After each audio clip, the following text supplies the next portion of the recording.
Said, too bad mom and dad didn't get divorced before you were born. Wow, wow, wow, wow, wow.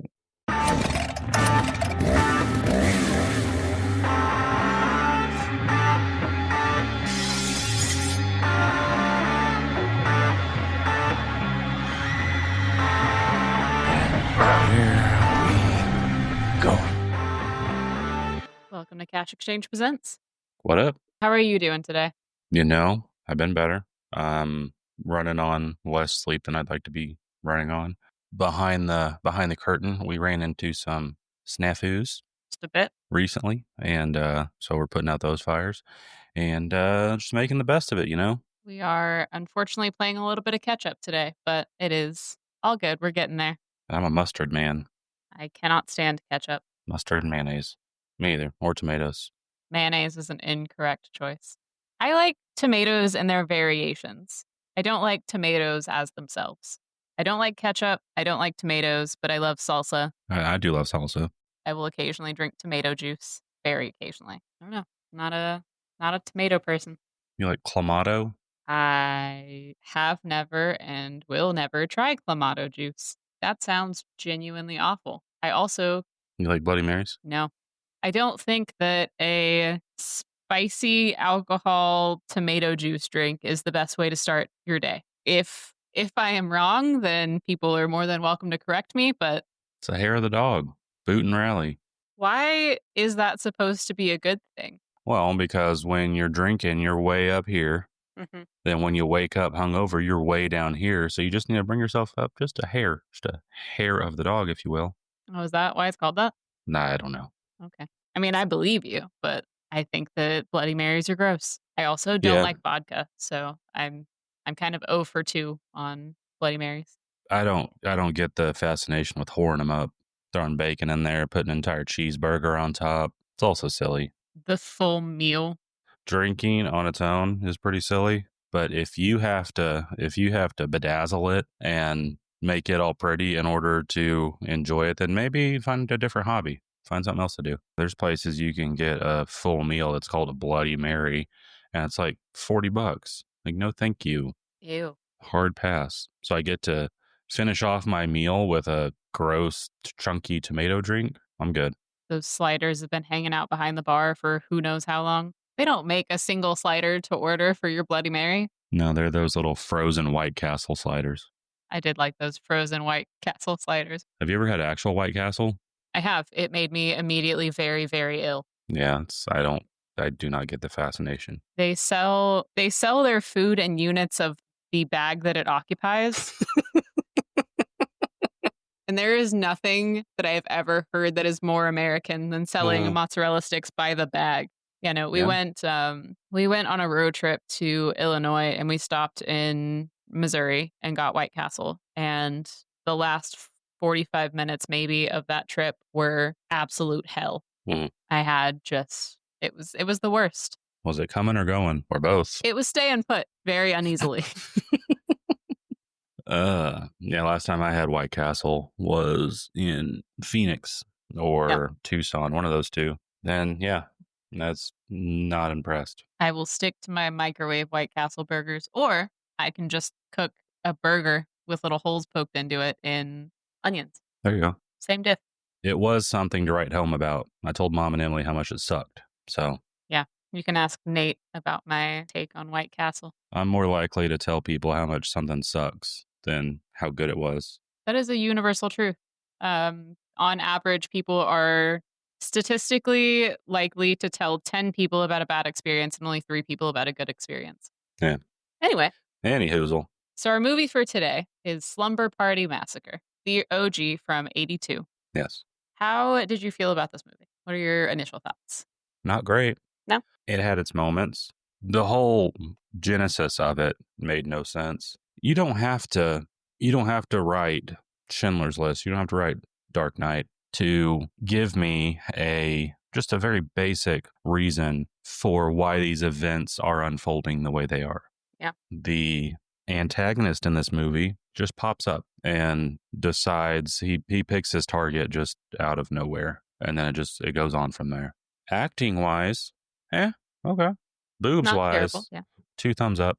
I hate, honestly, that we are deep in this series because every movie that we've talked about so far, you have rated on a scale of boobs to no boobs, Barney Stinson kind of fashion. And I thought in a couple scenes in this movie that this is going to make up for the last 3 that we've watched that had no boobs. Oh, it did. It Because this did. one is just, it's several scenes of just boob. Boob. And butts. Lots of butts. Panning down to butts. Panning back up from butts. Panning rooms with butts. One man ass. So we're continuing that tradition. And yeah, I mean, I would love to say that the boob saved it, but it did not. I did the same thing that I did with one of the ones that has now ended up on the cutting room floor. And I looked For now. into I looked into the Reddit posts about this movie after I had watched it because I was curious what other people thought about the movie. Mm-hmm. Because I'm always interested in other perspectives. And one of the big things that came out about this movie was that it was supposed to be a satire on the slasher. And it was written in this like feminist scope by if I remember correctly, a lesbian director. And so it was, I think if they had leaned harder into it being this like slasher satire and it had been more campy, cheesy joke horror, it would have been better. But a lot of the movie, it feels like they don't know what they're trying to be. It's bouncing between two different things.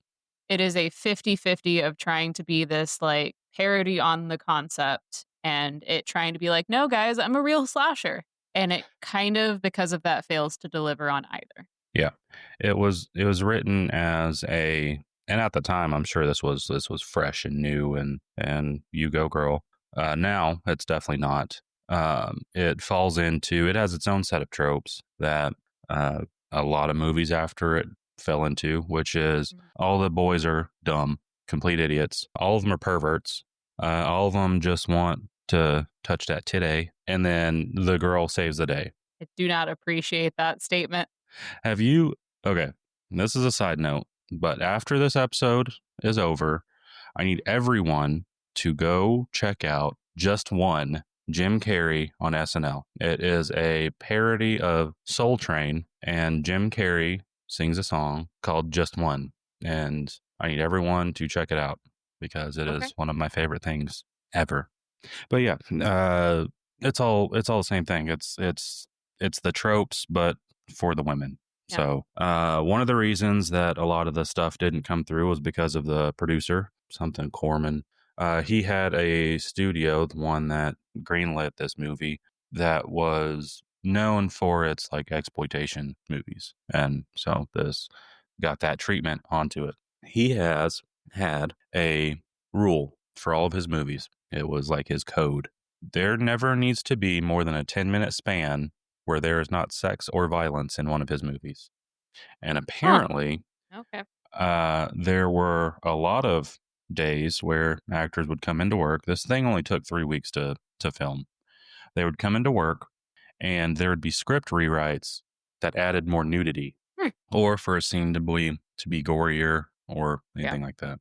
I didn't count. In retrospect, I think I would have counted the number of like nude scenes that there were that just didn't add literally anything to the film, because I counted how many deaths there were in the span of the hour and 13 minutes runtime that this movie has. And I'm pretty sure it's about a 1-to-1 of the amount of nude scenes versus the amount of actual deaths. I think it's up there. I think the only reason you're thinking that is because one of the scenes goes egregiously long and adds nothing. Sure. It adds something from the aspect of the main girl that's hosting the slumber party, and then this girl that just moved into town that's like the shy, reserved one that doesn't have any friends. And the only thing it does is it kind of shows that the main girl is trying to reach a hand out to this girl that she knows is probably pretty lonely. Yeah. And then that immediately gets torpedoed by one of her friends. And so the girl doesn't end up going anyways, but she lives right across the street. So it's a huge dick move. But yeah. I mean, it's a dick move in that they're talking about this very loudly in the locker room that the girl is also in. But she still, like, the girl who's hosting this still invites her. She does. And is only saying positive things about her. So I don't know that it's really a dick move. Well, I mean, what's really annoying is that the the protester, the biggest protester, is the one that is not there. She goes and then wants to leave immediately. Yeah, that's fair. So she already knows that this girl is flighty. This girl wants to spend all of her time with her boyfriend. So what harm is it really going to be if the only naysayer is not actually going to have to interact with this girl? Fair. And there's Power move. one of the reasons when the bitch girl and the main girl are talking about why they don't want Valerie, the girl across the street, the new girl, to come to the shindig is because what's the friend's name? Diane. Diane is jealous of how good Valerie is at basketball. And she's too pretty. And she's too pretty. I can tell you right now, Valerie is not good at basketball. They do a whole scrimmage, and the one black girl on the team, they throw the ball to her. They like two-hand pass it. It's like these people have never seen basketball. They can't dribble, they can't pass, they can't anything. Anyways, this girl makes a shot. It is, I don't know, roughly 2.5 feet from the rim, just nothing but backboard. And then Valerie rebounds it and like waddle dribbles to the other side and then misses. Ball goes out and then she rebounds it and then it's a layup. And then, oh, she is so great at basketball. So I don't think that is an appropriate reason to be hateful to Valerie. Noted. So we start out with an establishing shot of a neighborhood. You get one of my least favorite tropes in film, which is the paperboy. The paperboy always has perfect aim and somehow always delivers a paper with the headline perfectly readable. Facing up, yeah. And every house gets a paper. Yeah. This is the first time that we know that there is a man named Russ Thorne who has escaped after murdering, I believe it was 3 people. Mm-hmm. This is the first of 3 times that we see Russ Thorne's backstory phrased exactly the same way, like it has any more impact on the story. Yeah, no other details. We hear it in 2 separate radio broadcasts after we see this headline on a newspaper that just say that Russ Thorne has escaped after killing 3 people. Besides, still on the loose. And is still on the loose. Yep. So we get the first scene that we have is Trish waking up. This is also within the first 2 maybe minutes of the movie. Boobs. 2 minutes and 2 seconds. But who's keeping track? Okay, 2 minutes and 2 seconds into this movie. And she wakes up to a woman screaming on the radio that says, "What did I win? $100?" And the DJ says, "You want a t-shirt." And then he calls out the station, what is it called? Call sign, I think. And it's KDED, K-Dead. Which I thought was pretty funny. That's one of those campy things that if they had leaned into, it would have made this a better movie. Yeah. If it had just been all silliness like that. Should have, would have, could have. Also, the first moment that you see Trish, who is our protagonist in this movie, this is no shade, but I hate when they cast people that are significantly older than the character that they're supposed to be, especially when that character is supposed to be like either a child or like barely an adult.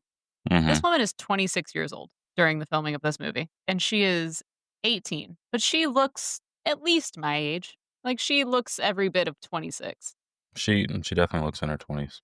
I couldn't find a lot of information about, like, how old the rest of the cast was because most of them haven't really gone on to do a lot else. But they are the only other person that I found was 21, and that was, I believe, Valerie. Huh. The pretty neighbor girl across the street. But, like, interesting. None of them look like they are anywhere near 18 years old. Mm-mm. Given the gratuitous nudity, I'm very glad that they didn't cast anyone anywhere near 18 years old or that looked anywhere near 18 years old, but come on. Yeah. Yeah. When she wakes up, she, of course, undresses because you have to in these types of movies. Boobies are flailing all over the place. Puts on a dress and then starts collecting random items from her room, mostly like toys. Yeah, and puts them in a paper sack. She goes outside with the paper sack and her books, and her parents are getting into the car because they are about to go away. And this is where we find out that Trish has just turned 18, and so they're trusting her to stay home alone.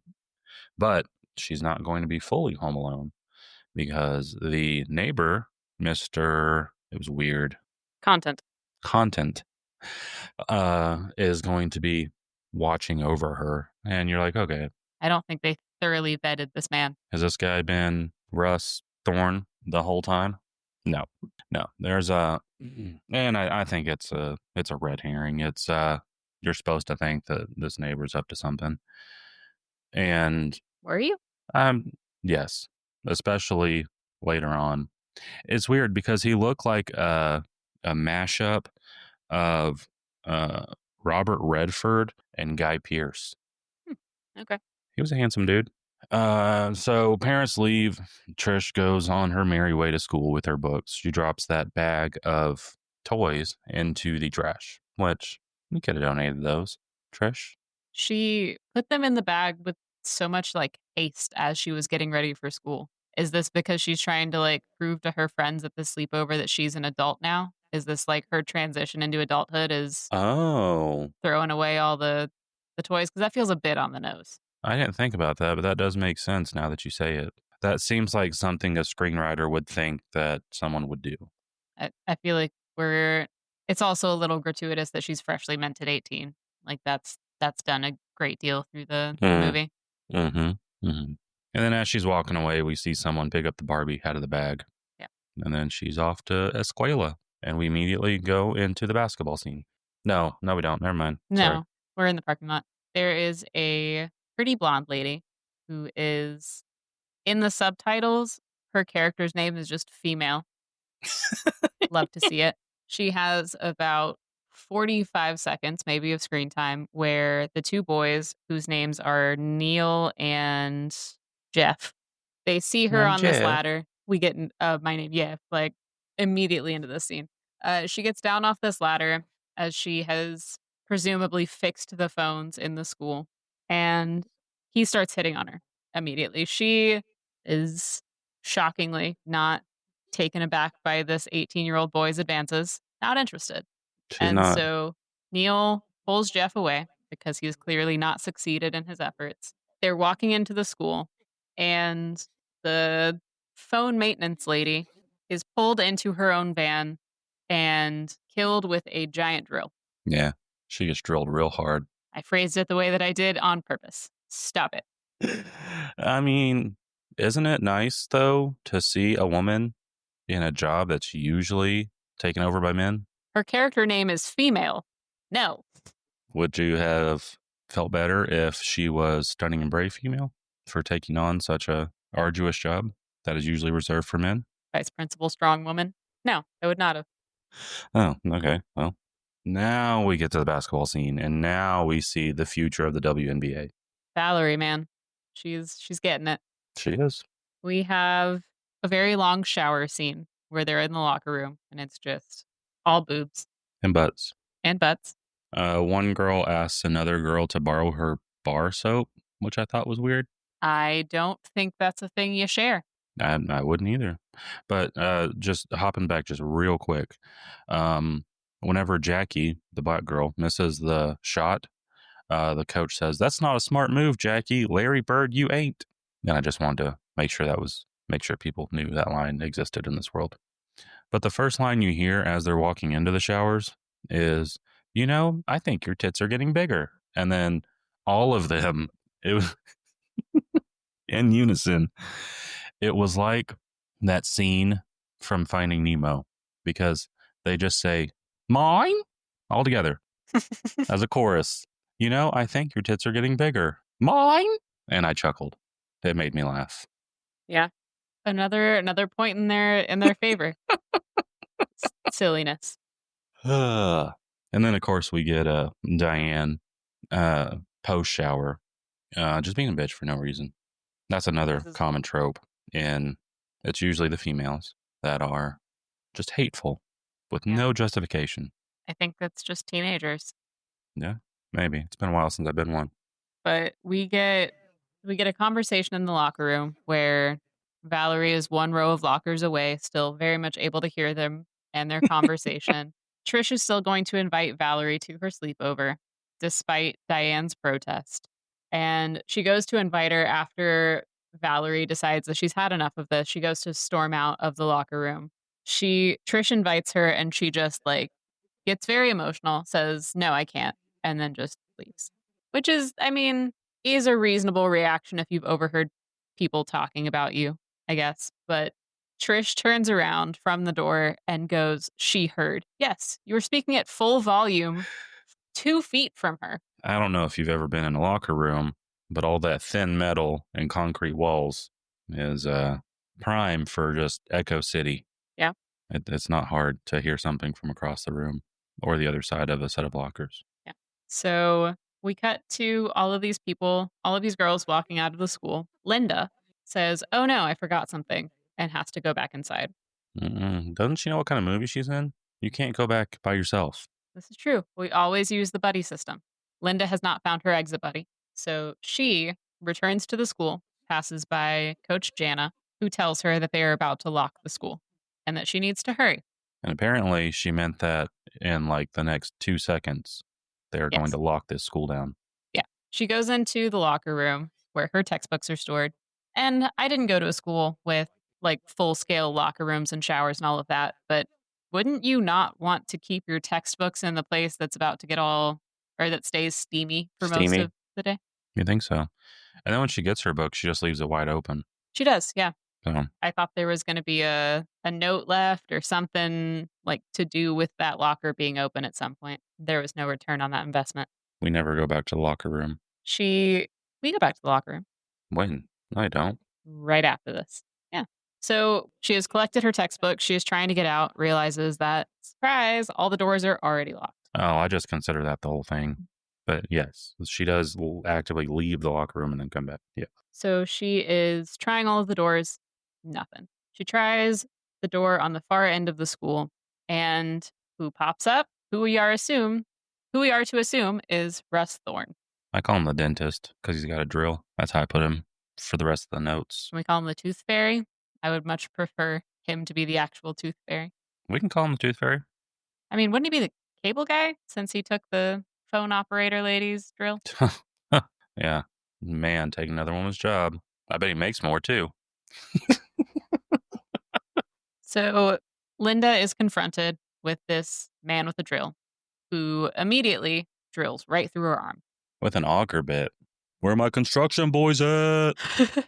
She is running through the school and decides the best course of action is to go back into the locker room.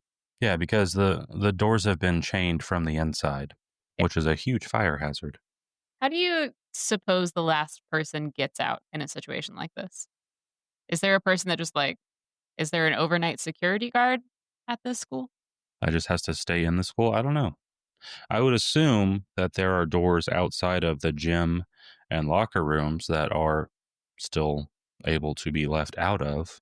But for right now, all Linda's options are currently not available to her. That's correct. So she is hiding under a table while the dentist is wandering around the locker room trying to figure out where she went. She is, I don't know if it's a point to her credit or a point against the movie, the most silent person I've ever seen hiding from a serial killer. That is currently bleeding out. In every single movie, every horror movie, regardless of its scale, budget, whatever, the person who is hiding from the serial killer is hyperventilating. They are trying their absolute damnedest not to scream. She is straight chilling under this table. He, because she is completely silent, he can't find her.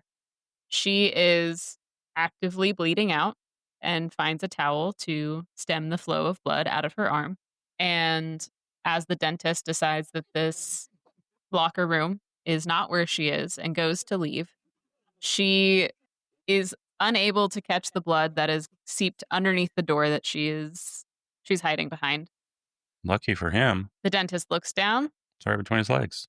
And bye, Linda. I will say she delivers one of the best screams I've heard in horror in a long time. It is a good one. She absolutely killed it. You want to know some drill facts that I have accrued over my years of using drills? What do you got?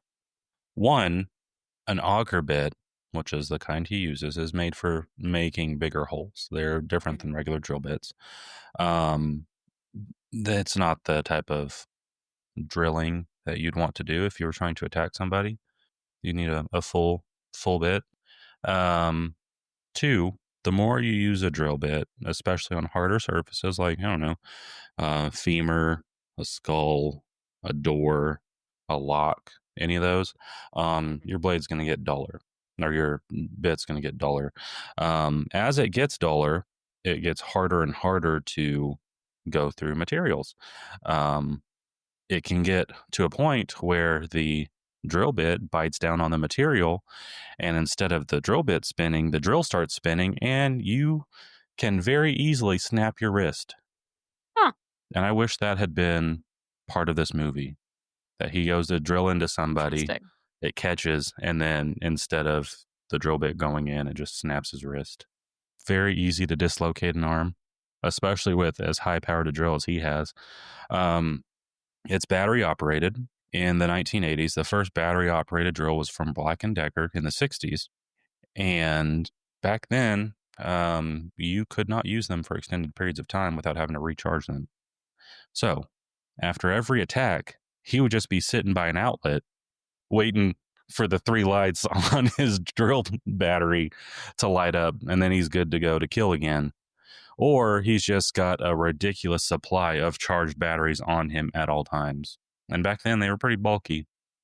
Which would kind of make sense because we don't know what the phone technician's workload looked like.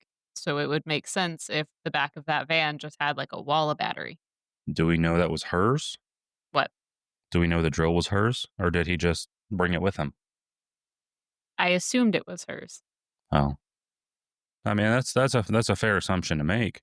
In the screenwriter's intent, in all their feministic wisdom, was for the drill to be a symbol of male aggression due to its phallic shape.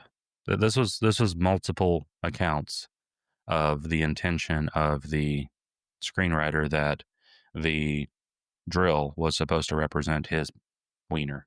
Huh. So those are my drill facts. You may continue. Those were some fun drill facts.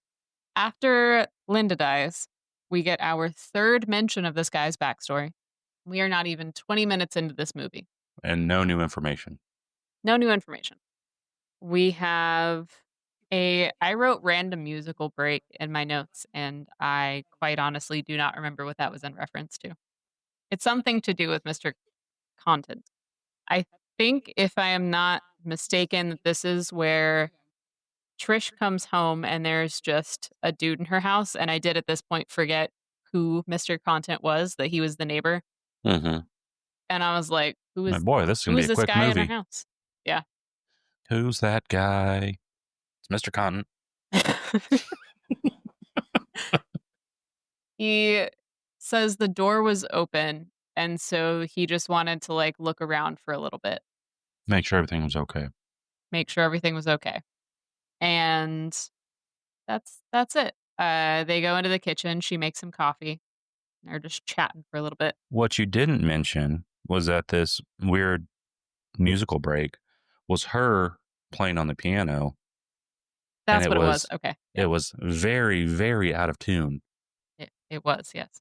And then all of a sudden she hears a sound, and then, oh, it's you. The trope that gets used in this movie most, the one that irritates the hell out of me, is that there is so many moments where it's a jump scare and it's just like a friend. Someone gonna die? Yeah, probably, but not this time around. It happens so often. It does. Throughout 73 minutes of runtime. Mm-hmm. So much so that whenever the killer actually does show up and kill somebody, you're like, okay, cool, finally. At least something's happening. At least something is happening. It's not like, oh, surprise, it's Jeff and Neil, or whatever Valerie's sister's name is. Courtney. Then we cut to Valerie making Kool-Aid for herself and Courtney. In this, we get a Jonestown Massacre joke, and I Googled it because I was like, what time frame is this in?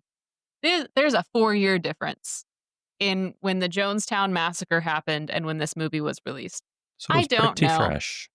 I don't know what the timeline is for a drink the Kool-Aid joke, but I think 4 years is a little narrow. The Abraham Lincoln killing just became funny. I need to see this play like I need a hole in the head. Yeah. And I do want to point out that they made the cardinal mistake, which everyone does it, of confusing Kool-Aid with the Jonestown Massacre. It was Flavor Aid in Jonestown, not Kool-Aid. And then she pours in the Kool-Aid and then she starts pouring in all this sugar. I was like, that's weird. And I looked it up. And apparently Kool-Aid is not sweetened. You didn't know that? I just thought, no, I thought it was like a flavoring in just a whole bunch of dyed sugar.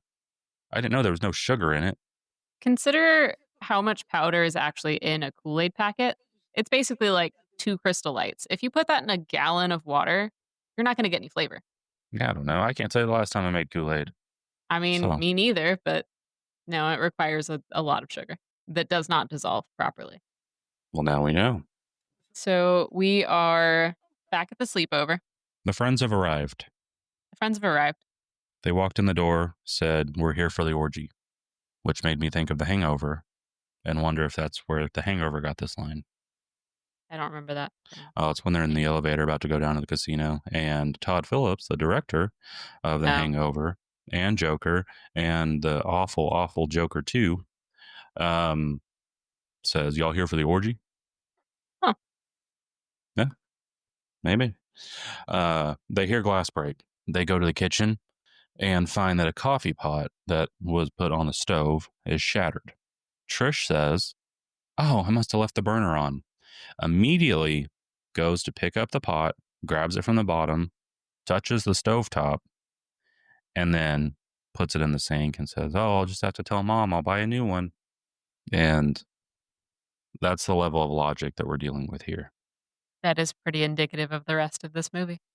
It bounces between Valerie's house and Trisha's house a lot. It does, yeah. Like a lot. And there's not really anything going on at Valerie's house. Not until significantly later where she gets pulled into the A-plot. Yeah. She's just hanging out with her sister, who's kind of a twerp. But she does have a sick burn whenever her sister is being nasty. She said, "Too bad Mom and Dad didn't get divorced before you were born." Wow.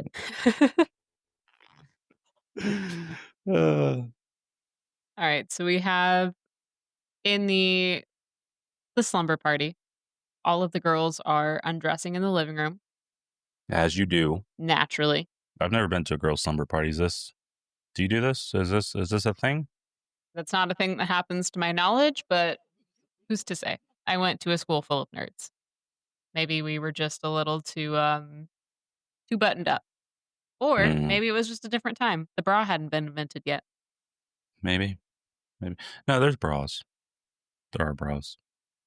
Because later on we find some drying in the shower on a hanger. So bras do exist. This is booby scene number 3. Yeah. We cut back to Valerie and Courtney. Valerie is downstairs yelling at her sister upstairs, who is looking at a Playgirl magazine. With a picture of Sylvester Stallone on it. I think I was like a little bit zoned out in this part because she drops the magazine at one point and I didn't hear the dialogue that comes with it, but she drops the magazine and is like looking at something else behind it. And my first thought was like, you know, the trope in movies where they're looking at something inappropriate and then they hide it like in front of a comic book. Mm-hmm. So from the outside, I thought that's what was happening. And she just had like a Playgirl on the outside and just like a normal magazine on the inside. No. I went back because I was like, that doesn't make sense. And I saw I heard you better not rip out the centerfold. Mm-hmm. And she already had. And she was doing the whole turning it sideways. And I've never seen a Playgirl magazine. I'm not the demographic for that. Sure. The picture that they show is not an overly buff man, just a not fat man, bent over, like reaching for something.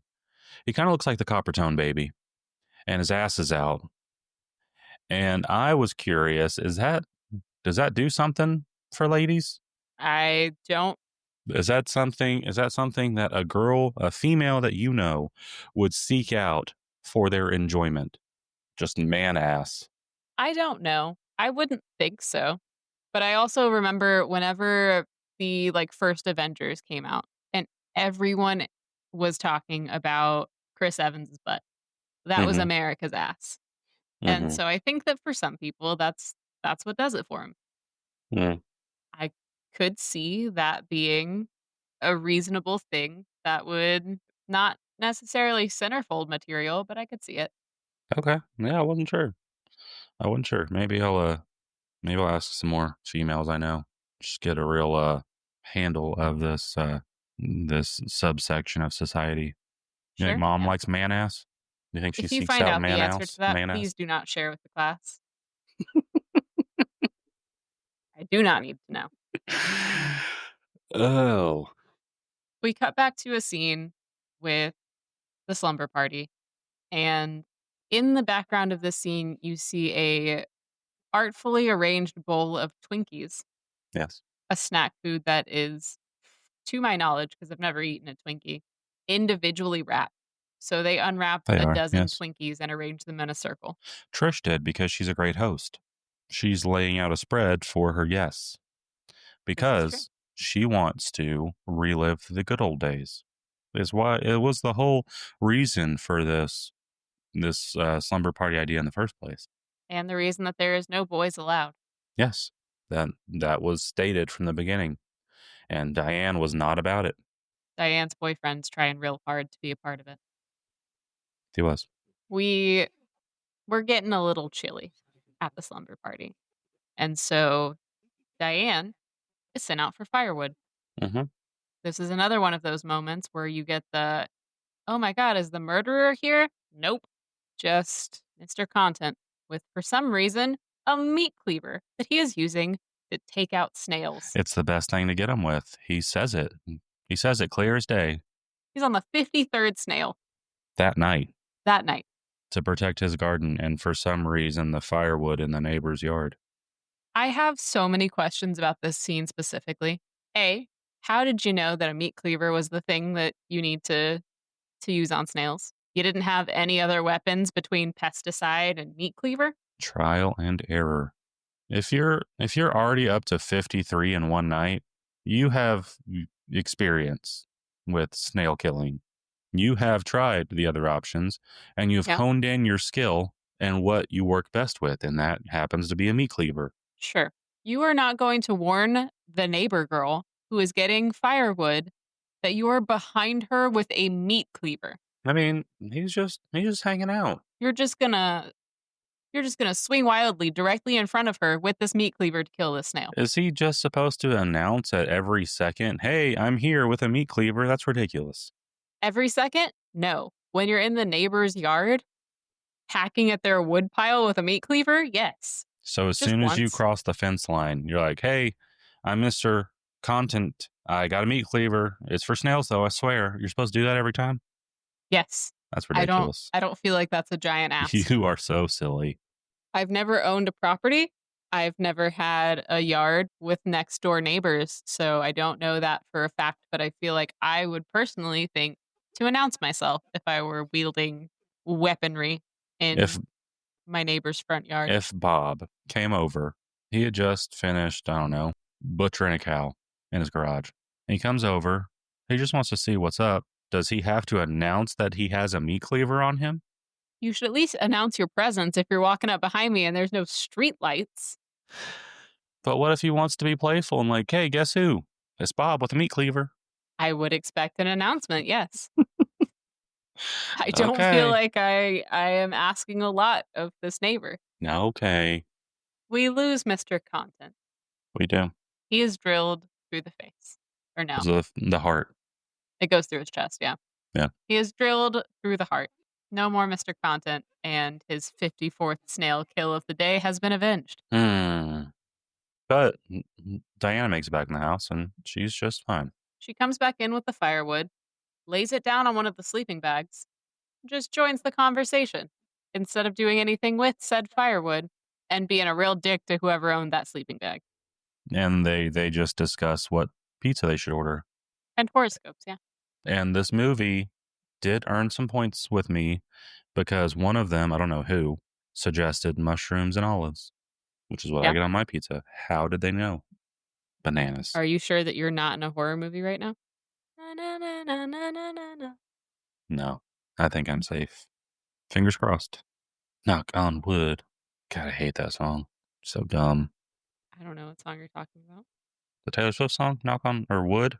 Oh, I listened to as little of that album as I could. Ooh, I'm telling on you. By all means, I have a lot of thoughts on Life of a Showgirl. All right. Well, somewhere around December 13th is when you can let it all hang out. I'll just be here to referee. Make sure no one says anything they can't take back. So now we have another fake out jump scare with Diane's boyfriend, who has a name that I don't remember. Yeah, I don't know. Let's call him Bill. Sure. Seems like a Bill. We have Bill, who randomly arrives, tries to infiltrate the party. Diane is trying to sneak out, and so she tells the girls that she needs to go get more beer. But they're making strawberry daiquiris. And Trish backs up her friend and says, no, I think she wants beer. Right, Diane? She leaves the party. Yeah. She leaves the party, goes to be with Bill in his car. He tries to go further than she wants, which is deeply indicative of every one of these movies. And I think the timeline of events might have gotten a little mixed up. She goes out to meet him. In the time that she is inside telling them she's going to go on a beer run, she comes back out and Bill is gone. Yeah, after she told him, hey, just pull into the garage. Pull into someone else's garage and just park there and we'll hang out there. And so at this point, they're making out in the car. The garage door's closed. Not a bit of steam on the window, which is not realistic. And while they're making out, it's very, very strange. He reaches over and just whips one of them out and then just starts like flicking it. And it's like super zoomed in on it. It's very jarring. I mean, I'm not complaining, but it is very jarring. And it's like, okay. And then she goes inside and says, hey, we're going to blah, blah, blah. And then, yeah, he has taken his head has been unburdened by his body with a drill, which I should reiterate that even with an auger bit, you can't do it with a drill. Okay? Can't do it. Not a thing. Diane's boyfriend is now gone, being the fourth death so far. Diane comes out, reasonably freaks out because she sees Bill's body. Bye, Diane. Toodaloo. I don't remember what part this was in. It was right after content got axed. The Barbie comes back and it is cleaved to the windowsill. Another jump scare. So we found out who took the Barbie. We flashed to Valerie's house, and Valerie, the older sister, says to Courtney, "You've been beating off boys since the 5th grade," which I thought was a very funny way to phrase what she was trying to say. What she was trying to say is that Courtney has had suitors since the 5th grade. And she decides that she is going to be just completely irate by this comment. And she storms off. And then there's another noise outside. Valerie goes back outside because apparently the dog's been getting in the trash. She goes to check it again. And Courtney, to get her back for saying that she's a looker and that boys like her, decided to sneak up on her with a knife. Sneak up on her from behind with a knife. And then Valerie's like, what are you doing? She's like, oh, don't worry. It's not even that sharp. So apparently Courtney has taken this divorce pretty hard and she needs to see somebody because good gravy. What a fun time these sisters are having. And then before we get to the third act, the only thing of note that happens at Valerie's house after this is Valerie goes upstairs to where Courtney is hanging out in her bed and apologizes for what she said, and then finds a banana peel in the bed and then implies that Courtney used the banana on herself in conjunction with the Playgirl magazine. And then ate the banana. And then ate the banana. This is said as she is holding the banana peel in question. Oh, man. So funny. Courtney dismisses it and throws the banana peel back on her bed. At least throw it on like the floor. What are we doing? I don't think, I mean, maybe that was like the edge of the 10-minute window, and that's the sex that needed to be implied before you start the next 10-minute set. Maybe that was the producer's input. Huh. I don't know. Gross. I would be interested to see the original script and what it looked like without any interference. Yeah. After this, we go back to Trisha's house, and the pizza arrives. They open the door to collect the pizza, and the pizza boy has been Jeepers Creepers. His eyeballs are no more. I will say this was the most fun death of the movie. It's silliness. We got tooth fairied. They open the door and timber. Oh yeah. They fall asleep. Right? This is fair. We got tooth fairied. There is a scene a little bit later in this movie where they're holed up in their barricaded living room, and the girls are eating this pizza. And the only thing I could think about in that scene, well, I guess there's two things. A, there's a dead body right under that pizza. I think you shouldn't eat it, maybe. And also, that pizza boy fell on top of that pizza. Did they lift the guy up, take the pizza, put it back on top of his body, and then eat from it? They did lift his arm a little bit. His arm was on it. They lifted that up and then put the box on top of him and then ate from it. Why? That whole portion was improvised by Jackie, and they decided to keep it in. Huh. Mm-hmm.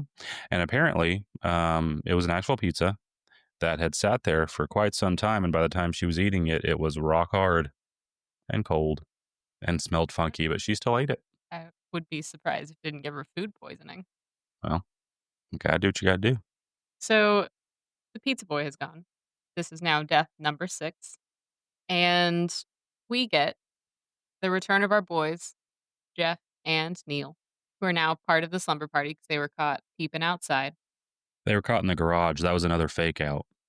They thought as a cool, funny joke that they would pull a fuse from the fuse box and kill all the power to the house. And then whenever they get caught in the garage, they're like, we're just goofing. And they're like, oh, okay, well, come on in. This is where we find the pizza boy. Mm-hmm. They decide now that there has been a murder in Savannah. I can't do My the accent. stars. I don't have a good Southern drawl.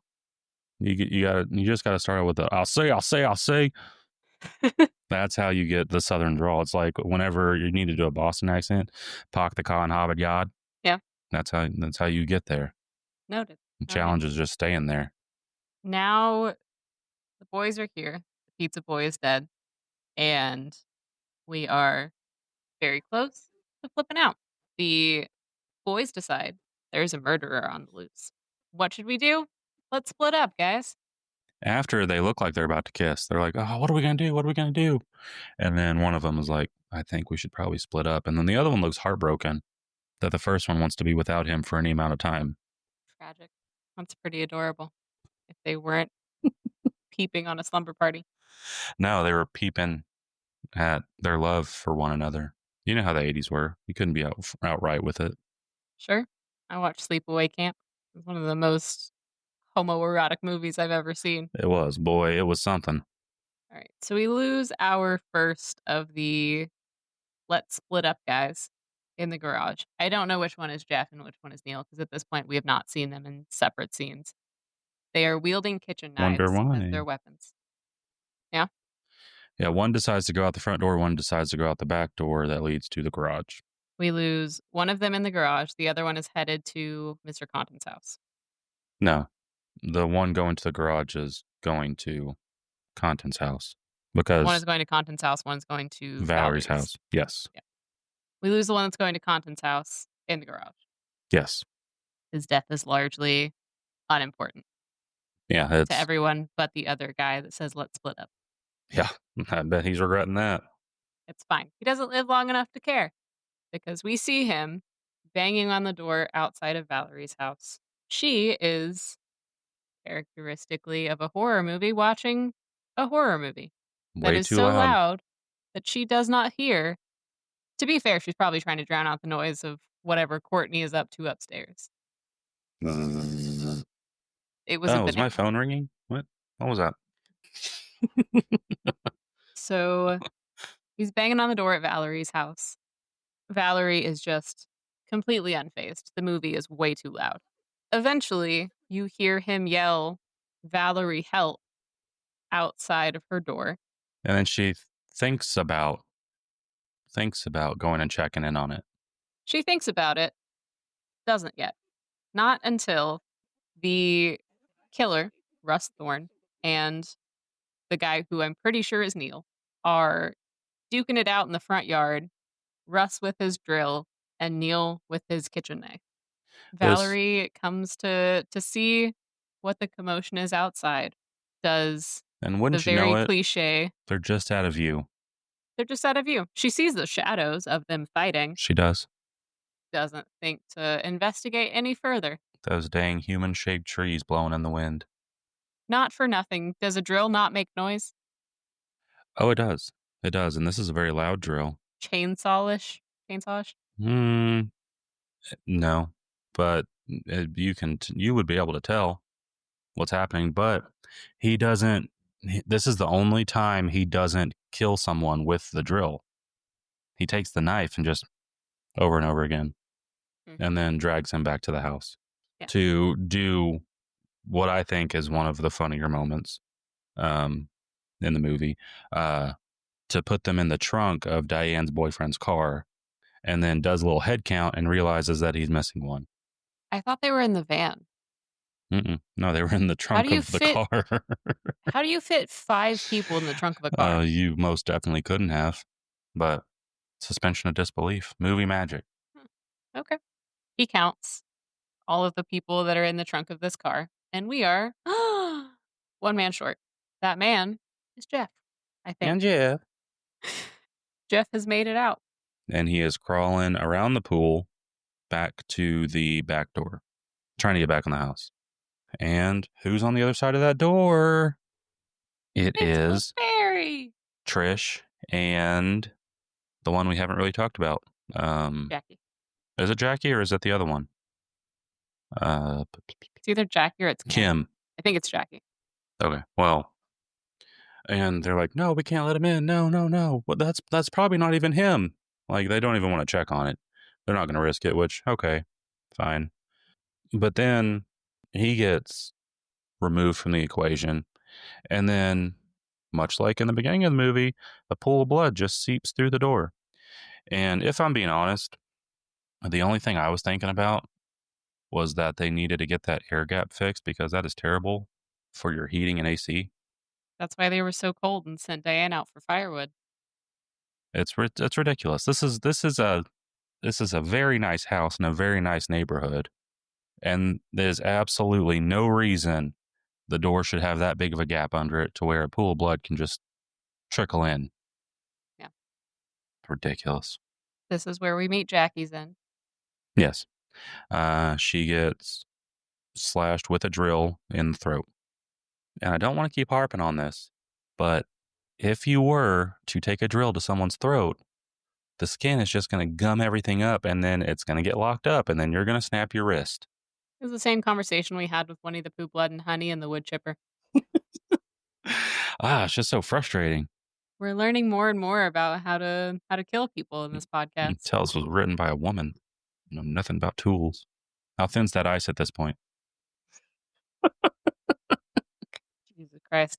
All right, so we've made it to the barricaded bedroom. There are 2 people left to sleep over, and that would be Kim and Trish. Mm-hmm. They are having a little moment, talking for a bit, and they have barricaded the door to the bedroom with a dresser and a nightstand. As they are staring at this dresser and nightstand, surprise! Russ has made it up to the 2nd floor and And is just coming walks in right the in the window open right behind window. him. Yeah. Oh, cheese and crackers, man. Utter nonsense. He catches Kim as they are trying to move the dresser and the nightstand away from the door and escape. Trish is immediately just, nope, Kim's gone, as she is fighting for her life. Did you mention that? So Valerie was here, and she brought Courtney for whatever reason. They go to the back door where Jeff died. There's a blood smear on the door, and there's a pool of blood at the base of the door. But Courtney says, nothing much is happening here at all. We should just go. And then Valerie goes in the house because the front door is still unlocked, assuming from the pizza guy, but you think they would have locked it afterwards. Or I guess after whichever one, Neil, left through the front door. Maybe they just left it unlocked. Seems stupid, but I mean, I don't think brains is really what these girls are going for. Valerie is at the bedroom door where Trish and Kim are on the other side. And she says, I'm here to help. I'm here. I'm here. And Trish's response is not to let Valerie in because now she thinks that they are working together. That all the standoffishness and all the mean girling has pushed her so far to find a serial killer that has escaped from prison and set them on Trish and all of her friends. I mean, up to this point, we don't know who is killing people. I guess, yeah. No one living No one that's knows. seen Russ has lived to talk about it. Hmm. The only one who would be Trish, and that's Okay. when she sees him kill Kim. Okay. Well, maybe I was a little too quick to judge. But still, that's a pretty heavy accusation to lobby against somebody. So Valerie and Courtney are wandering through Trish's house. Courtney is dead set on stealing beer, has opened the refrigerator 2 times, has not looked in the refrigerator, because if she were to look in the refrigerator, she would see Kim, who is there in place of all of the shelves that were in the fridge. That feels like a pretty decent sized undertaking for this murderer. How Mm-hmm. long would that have taken to replace all of the shelves in a fridge with Kim? Mm-hmm. And to move her downstairs from the upstairs bedroom that she died That in. too. There is a almost like surprise dead body moment with Kim 2 times. And then Courtney is like, nah, I am going to go back for that beer. Opens the door fully. Kim falls out. Kim flops out with a knife in her chest. So I was wrong. There are 2 deaths that he does that are not with the drill. It's Jeff Ish. and Kim. Neil and Kim. The one outside of Valerie's house. Yes, that one. So Courtney goes to hide under the couch. And the killer is just wandering around the bottom floor. Getting He his steps decides in for the day. to hide himself inside of one of the sleeping bags. The one that was just used for firewood that is mysteriously gone now. With like an expression on his face like, oh my God, I can't believe I'm doing this. It's going to be so funny. Playing hide and seek now. As he is under this blanket, there's a knock on the door. That knock is from Coach Jana. Jehovah's. Oh. It was not people to talk about their Lord and Savior Jesus Christ. The girls had been on the phone with Coach Jana earlier in the evening, and it had abruptly ended. Coach Jana decided to show up at Trisha's house to express her concern, see what was up. with no police or anything, Bad call. just herself. Correct. So Jana comes in, walks into the living room, sees there is a person under the sleeping bag, decides to go investigate a little bit. Surprise, Russ Thorne. Peekaboo. There is a face-off between Coach Jana and Russ, where she is fighting him with a fire poker. This fire poker is very funny to me because it is very clearly made of rubber. It is. It's flopping around all over the place. She like swats at him with it and it bends. She stabs him with it and Mm. it bends. What is this man made of?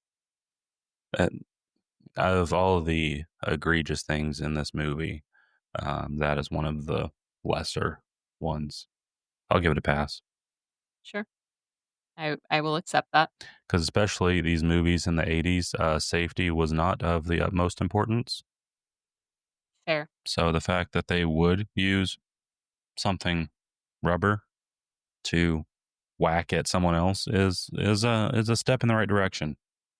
All I'm saying is they could have used plastic and given him a little extra padding so it wouldn't have actually gotten to him. Would have looked a little bit more real. I guess so. In this tussle, Coach Jana loses. Yep. Gets slashed in the tum-tum. Yep.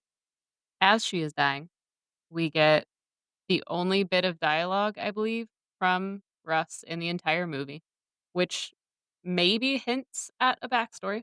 He says, I love you. Takes a lot of the love for a person to do this. You want it.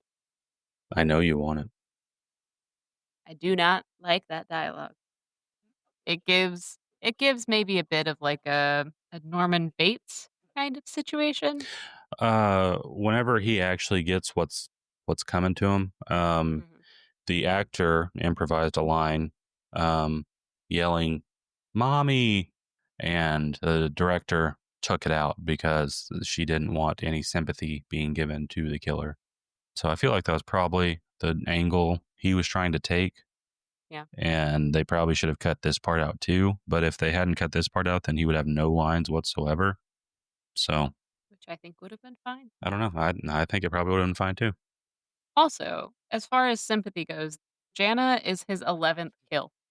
So I don't think there's a great deal of dialogue that would make me feel sympathetic for him.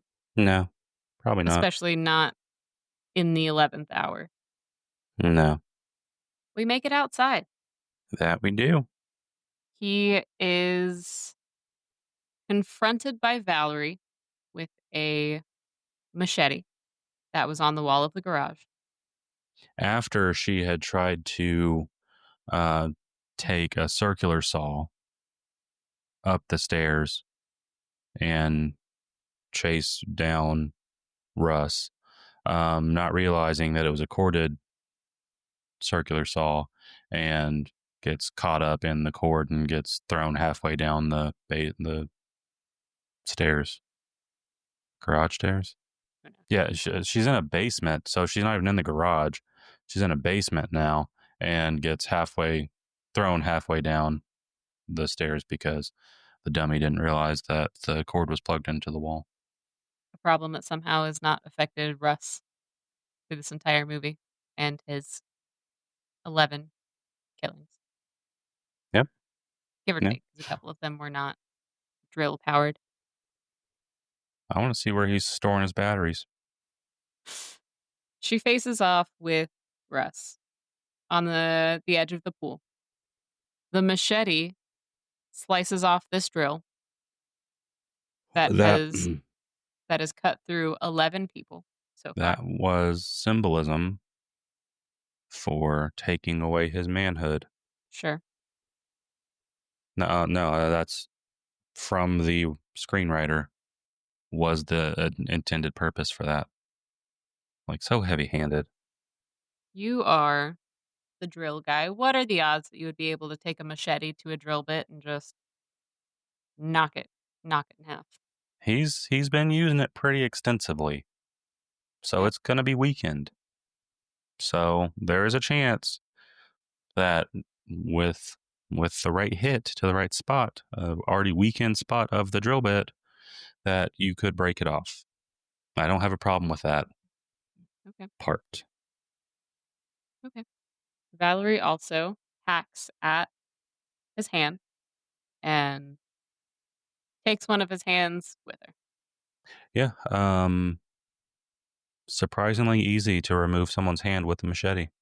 It's surprisingly easy to do a lot of these things with the weapons that were provided. Oh.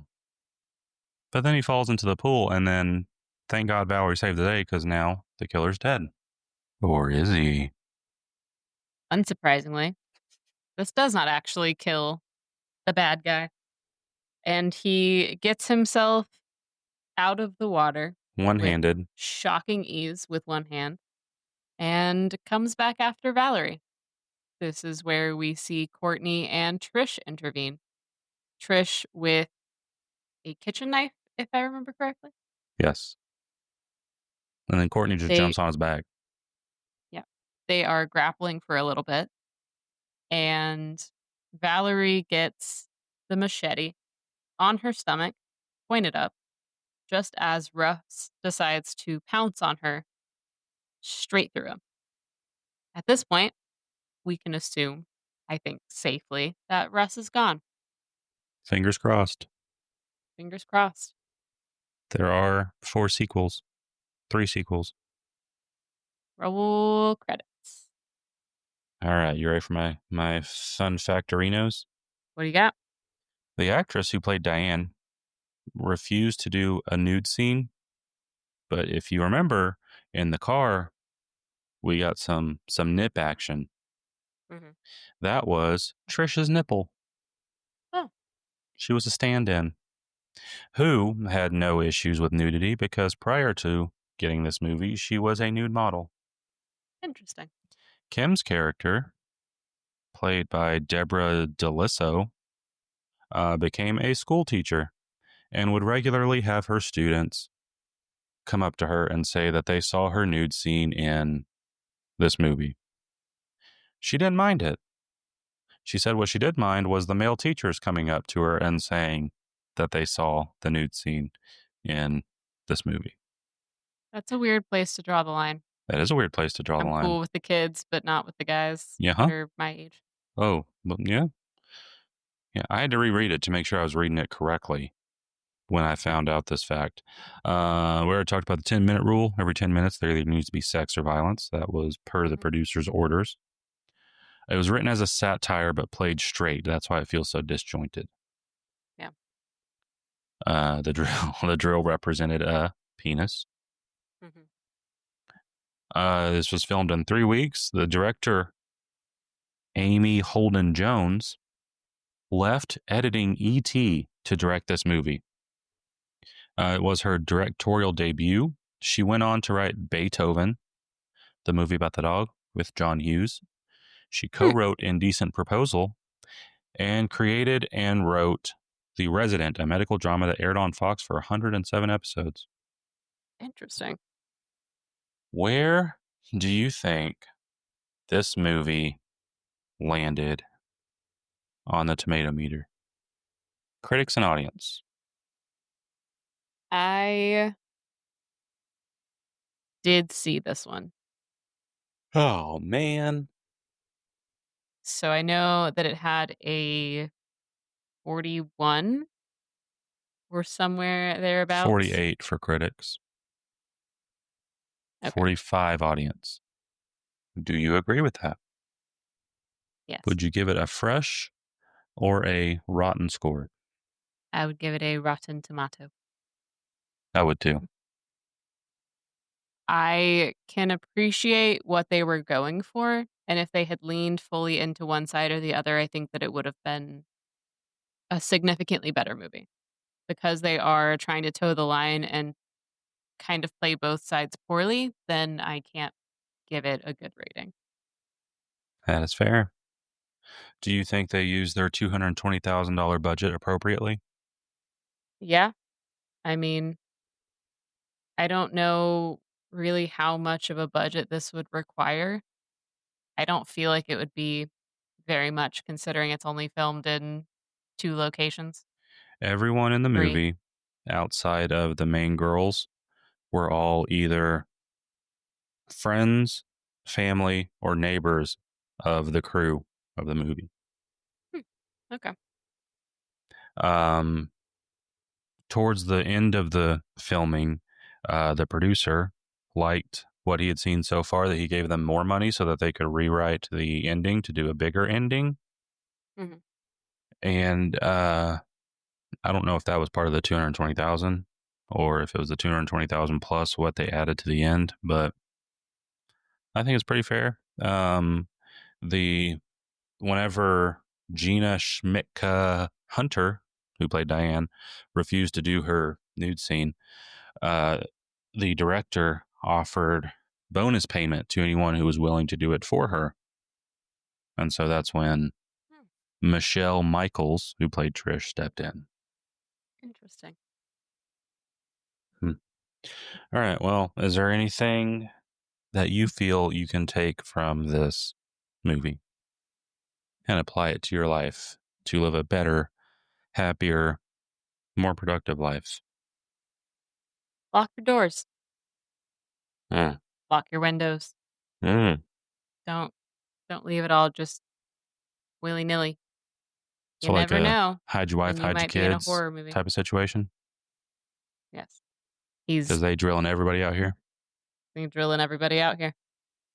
Oh, my little nug of something you can take away from this movie is learn how power tools work. Know their limitations. Because once you know how they work, you can do all sorts of things. You can build yourself a house if you wanted to. Not saying you Yeah. should, saying you could. I think it requires more than knowing how power tools work to build a house. Build a hut, perhaps. Power tools and a tape measure. Tree house. All you need. You don't need like electrical knowledge or plumbing knowledge or I mean, you shock yourself enough times, you get some electrical knowledge. does it come pre-installed with a certain amount of voltage or You pick up pretty quick. okay. You could figure it out with power tools, like a multimeter. And as far as plumbing All right. goes, just know that shit rolls downhill. So all your pipes need to be pointed a little bit downwards, and you're good to go there. As long as everything collects to the same place where it gets away from you, then you're good to go. That's all you need. Sure. And with that, we'll see you. Peace out, Girl Scouts.